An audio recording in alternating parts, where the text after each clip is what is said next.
What is up, YouTube? It's your boy Millzy from Hometown Commander, back for another video. Today I wanted to make a video on my staple binder, what staple binders are, and why I think you should make one. So, to me, a staple binder is a collection of cards that you own a copy of that you want to use in your decks, which you don't necessarily want to buy more than one of. There are cards in this game that can get fairly expensive, and to build several decks in the same color or the same group of colors, and to have one of those cards for every single one of those decks can be expensive. I love this game, and I enjoy building decks and playing decks, but I do not have the money to buy certain cards for every single one of the decks that I have. And so I created this staple binder on an idea from a myriad of sources. This is something that I've tried to convince my playgroup to do, hoping that today in this video I can convince you to try to do. Because what this did for me was allow me to take some of the value I had in having multiples of these cards in different decks, trade them in, and allowed me to build more decks. And now I'm at the point where I have a lot of staples that I can use to build just about any deck I want to, and will actually cut down the cost of building decks. So how does staple binder work? We'll go over that in a second. I have this 12 pocket Midnight Hunt binder right here. But for every card that's in my staple binder, in my actual decks, this is a Spark Double I pulled out of my Emoti Cascade deck. I have a proxy of the card, nice and legible so that all my opponents can read it. And somewhere on the card, I have written staple down here, and that lets me know that I have that card in this binder. When I go to shops and when I go to other places, I inform my opponents before the games, if it's something they care about, that there are proxies in the deck, but they're all in this binder, that if they want to, I can just show them that it's in the binder. Most of the time people are like, yeah, you're good, it's not that big of a deal.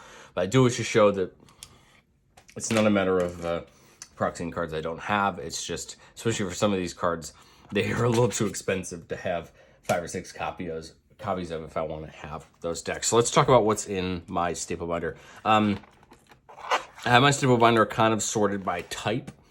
All my lands are up front, and then after that, it's all by color. So the first page here is all of our fetch lands. These are the Zendikar Expeditions printings, and then I have my command tower and my reflecting pool there on the first page. Flipping to the next page, we have all of our shock lands, Fabled Passage and the Tomb. We have all of our check lands. Unfortunately, my Sun Pale Grove Secret Lair didn't come in with the rest of my order, so I got to get that one. Field of the Dead, Urza's Saga there. We have all of our Battle Bond Commander Legends lands with a Cabal Coffers and Urborg there.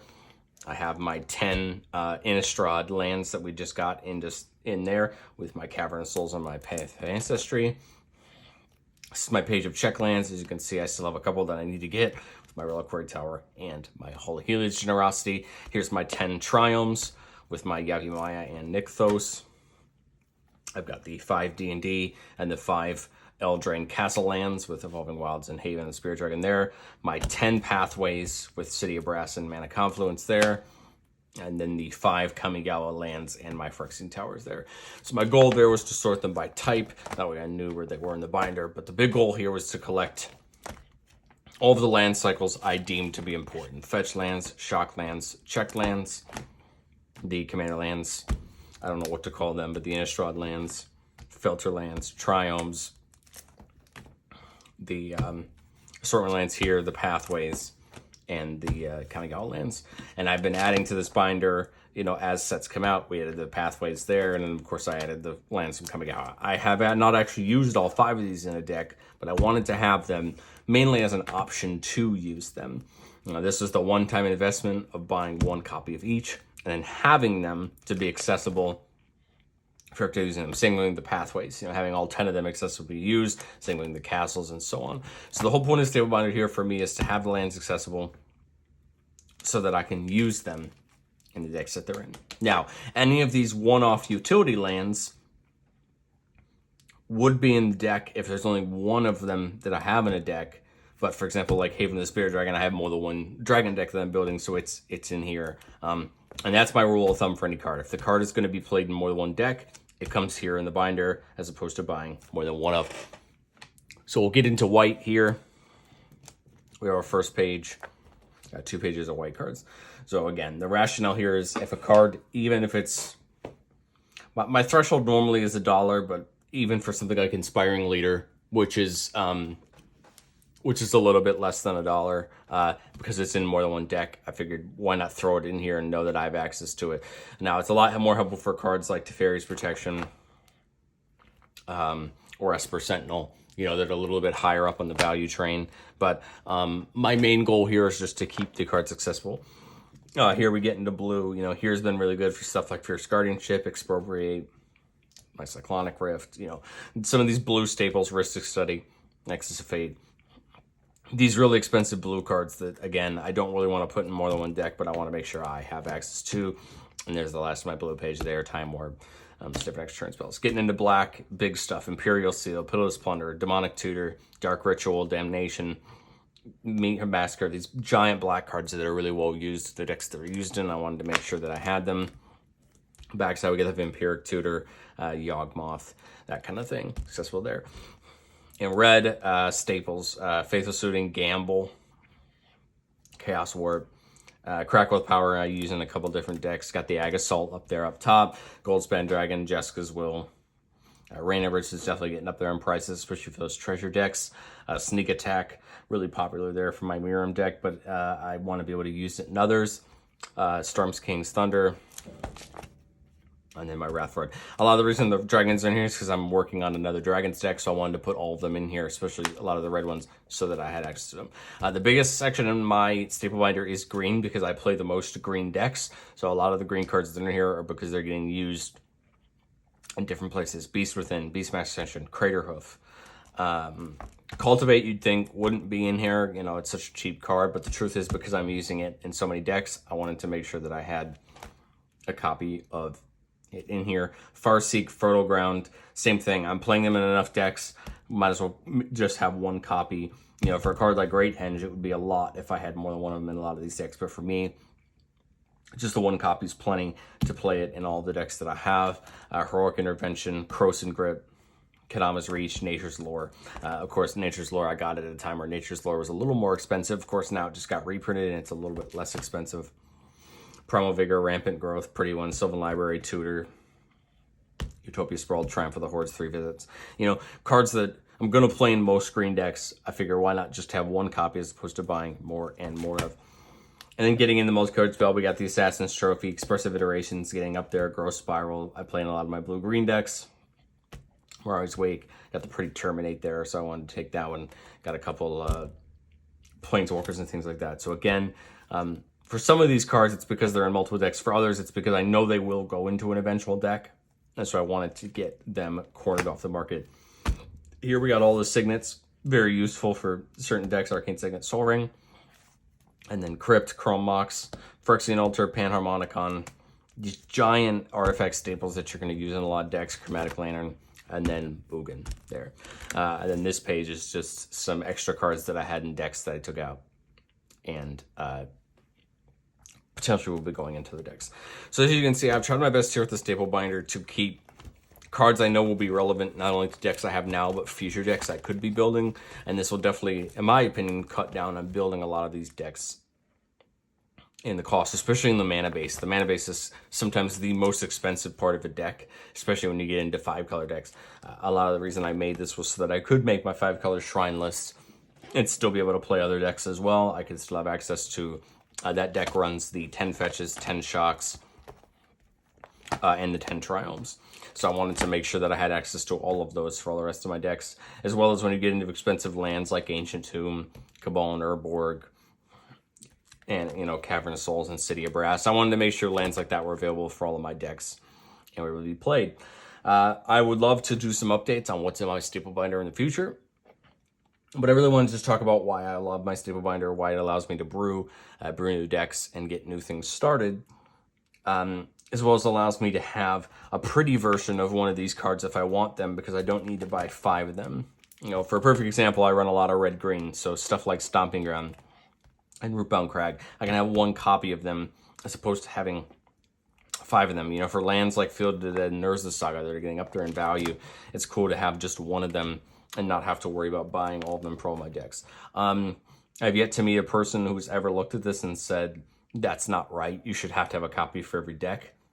I think that's what makes Commander such a cool format, is that it is fairly casual. We do all of our own ways that we do things.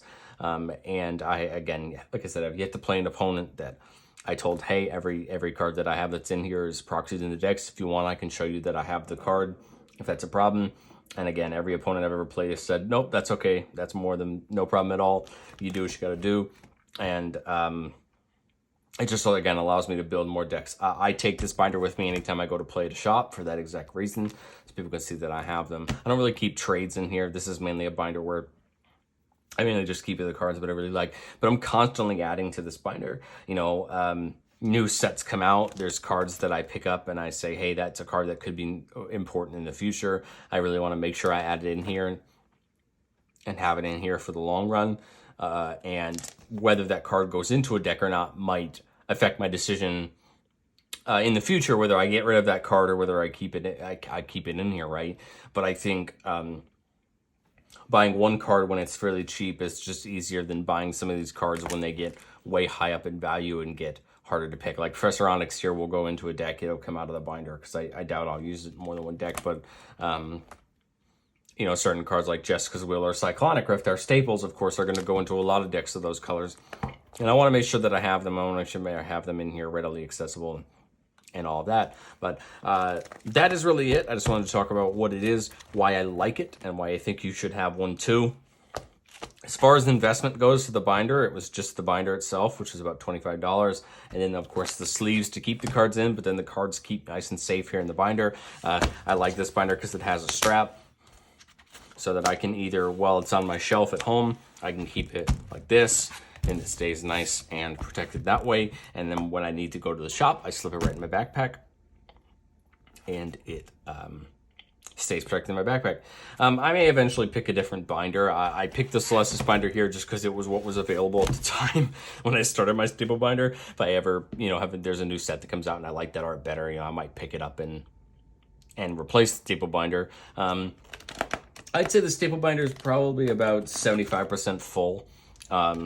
Yeah, I do take up a lot of the pages. I probably expect that this will get full eventually, but I think that's a good thing. It means that I'm saving my money. It means that I'm using my money wisely, and it means that I'm building the right decks that I want. I have 7 main decks at the moment. I'm testing hopefully 3 or 4 more to add to that, but I'm doing that because I have the accessibility with this staple binder to build those and build those decks each for probably a little bit less than $100, as opposed to the $400 or $500 or even upwards that it could be if I was buying individual copies of all of those cards. And the one thing that I like about having the staple binder, again, I can have the version of each of these cards that I want because I only have to buy one of them.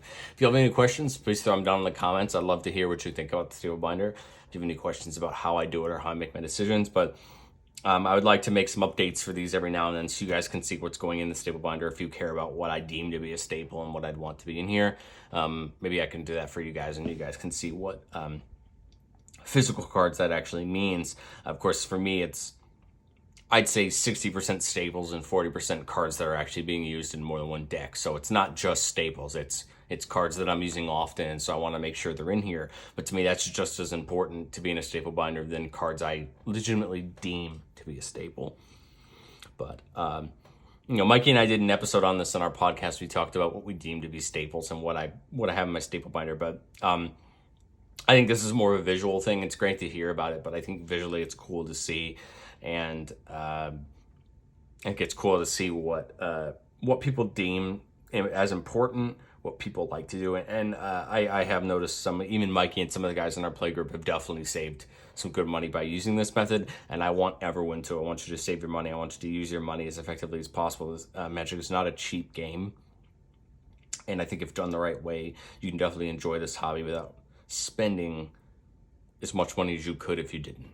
So please think about it. Think about if this is something you want to do. If you're a newer player, especially, and you're just starting out in the game and you're trying to get some of these staples for the first time, this is something I recommend because then you don't have to buy more than one of them. And newer players, this is your best time to jump on the train because then you don't have to do the work. But when I set up this binder, I had 2 or 3 copies of Fierce Guardianship. I had 2 or 3 great henges, and I was able to sell those off and allow them myself to build 1 or 2 extra decks with the amount of value that I got, the extras that I had, and that to me was what I deemed to be the most important. But thank you guys so much for watching, and we will catch you next time.